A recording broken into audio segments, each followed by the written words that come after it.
I got fired for cooling a little girl's fever in a kitchen sink, yeah, that happened. And the worst part wasn't the yelling, it was knowing I was right, while feeling small anyway. He slammed through the doorway like a storm. Marcus Hale, money on his watch, grief in his eyes. And he saw my hands on his daughter, and not the fear I was lowering, not the heat I was coaxing out of her little body. Get away from her. He barked briefcase on the tile voice, trying to be power when it was really panic. And I lifted Ari with a towel, lavender steam fading, and said softly, "She was burning up. This helps the same sink bath trick my mama used when clinics were closed and money was shorter than breath." He fired me right there, keys to Miguel by sundown. Lucky he didn't call the police. And I walked past the piano, nobody played, past a yellow scarf I'd left by accident out into a driveway that felt 12 miles long, pride in my throat like a coin I couldn't swallow. And that night the house went quiet without me, I know, because Miguel called and said what he told Marcus. What you saw as offense, the child felt as safety. And Marcus, stubborn and scared, pulled security footage like proof could hug him back. On that screen, I'm humming off-key, hand testing the water. Ari's shoulders unlocking one by one the lullaby that used to live in his late wife's mouth floating up from mine.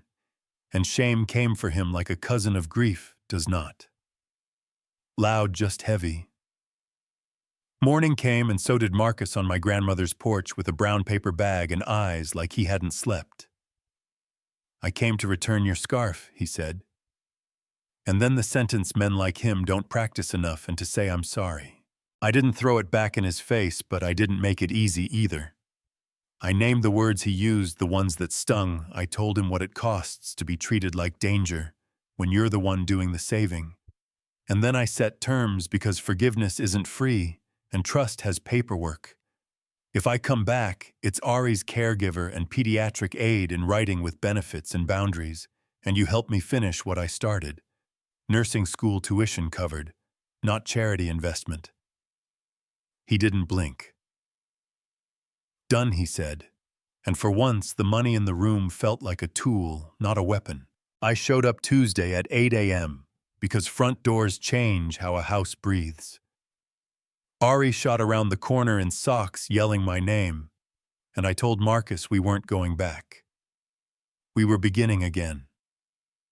He learned how to read fever cheeks, how to read bedtime without rushing the last page, how to apologize in front of your kid so they learn what real shoulders look like.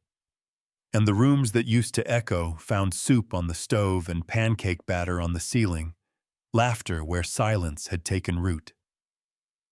Then the letter arrived from Harrington Ridge Academy, thick paper and thin respect, confirming Ari's start and ensuring her daytime guardian aligns with their standards.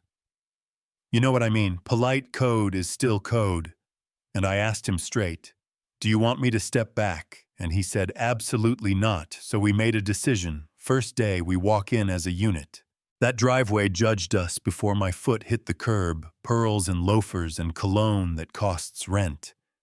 And I took Ari's hand while she whispered, "Do I look brave?" And I squeezed back, braver than most. We reached the desk, and before the woman with the smile-sharp voice could turn me into a blank, I said, "I'm Ms. Bennett, Ari's caregiver. I'll be walking her to class." And there was that stretched-out second, the one where a room shows you who it is. Then the smile snapped back. "B3, welcome." And we kept moving. Out in the hall, the headmaster and a board member watched like referees. Marcus went to them with a voice I hadn't heard from him yet, calm and clear. "She is family, disrespect her. And you don't just lose a donor, you lose a father who moves mountains." And yes, the society page still found a way to make me a shadow. Billionaire's caregiver draws attention at elite academy, no name. All implication and whispers grew teeth. Clara, his sister with a backbone like oak, said, "You can walk in that room or own it, owning costs. Do it anyway." And 2 nights later at the gala, A woman in sequins drifted over with sugared poison. You're so brave, you've integrated beautifully, and I smiled, like my mama taught me soft landing. Hard truth, I'm not wallpaper. I don't integrate. I raise a child. If that's hard to absorb, maybe it's your seams that need letting out. And her cheeks did that thing where truth finds blood. On the edge of that chandeliered room, Marcus said, I want to start something, scholarships, childcare, real scaffolding, so caregivers can finish school. I can write checks. I want you to build. And I said yes with rules, quiet, right? Contracts with my name on them. And he nodded like a man choosing substance over optics. Then Graham Whitford, board member Tuxedo Soul, even at noon, filed a complaint dressed up as concern, conflict of interest, undue influence. The kind of paperwork meant to smear and exhaust cameras camped outside our office. Young staff looking at me like a mirror for their own courage, and I said, what I knew was true. Our work doesn't stop for gossip, brew the coffee, check the crayons, let the mothers in. Clara rolled in with a legal binder thick as a hymnal, a civil rights attorney on speed dial, and a PR woman who could teach sharks to apologize. Marcus wore out his carpet pacing, furious and focused, and I booked a press conference at the community center because that's where the work lives. I tied my yellow scarf to my wrist like a small son that wouldn't quit, and spoke like I was at a kitchen table, not a podium. There's been talk about my role and my worth, so let me make it simple. I cooled a fever in a sink because my mother taught me how to keep kids safe when systems don't. That love wasn't transactional. It was transformational for Ari, for me, for a house that forgot what warmth feels like. The cameras clicked, but I didn't speed up. You can call it controversy, I call it family, and if that costs me the comfort of institutions built to keep people like me quiet, so be it. I'll lose their approval before I lose myself. The hush that followed wasn't empty. It was people thinking, then hands remembered how to clap, and in the days after the complaint shriveled without fanfare because sunlight does that. We built anyway. The Harbor Bridge Collective with scholarships for caregivers finishing degrees pop-up childcare during night classes. Micro-grants that keep lights on. When life trips you and an old church gave us a field and a barn with bones that remembered singing. We turned it into cedar meadow quilts on the walls, reading corners, spilling books, wind chimes catching the one small breeze they'd been waiting for. Marcus stood next to me on the porch with coffee too strong and exactly right. They said this takes $1 million endowment and 10 committees, he said, and I laughed. We did it with stubborn hearts and a spreadsheet. I kept walking Ari to class, no performance. Just presence and yes, in the coffee line. A mom leaned in with perfume and venom. I heard you got more than a paycheck, and I turned slow enough to make space for an out. If she wanted one, I got a family that works for its wholeness, I said soft and steel together.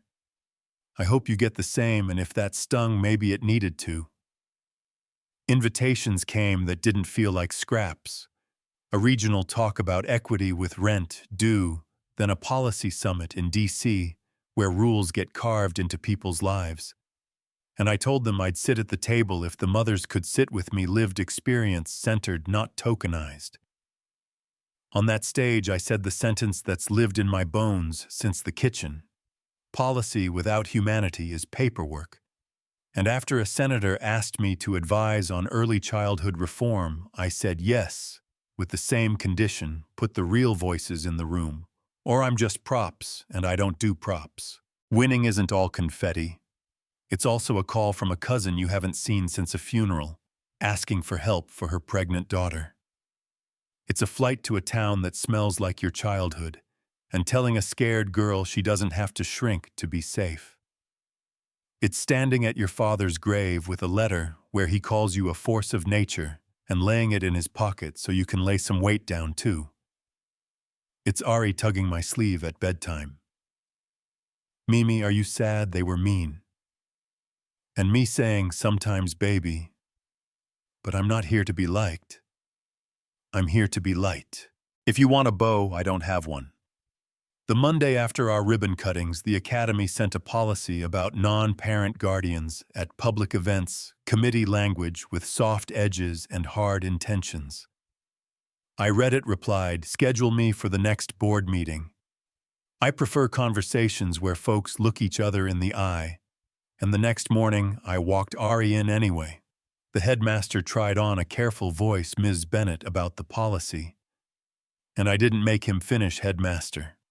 I've been scrubbing floors and bias off people's news feeds since I could read a room. If we're talking policy, let's talk about the one where my presence makes children feel safe. That's the one I enforce every day. I'm breathing. He blinked, nodded, moved aside. Sometimes winning isn't loud, it's steady. So tell me and be honest. Was I right to keep walking her in through the whispers?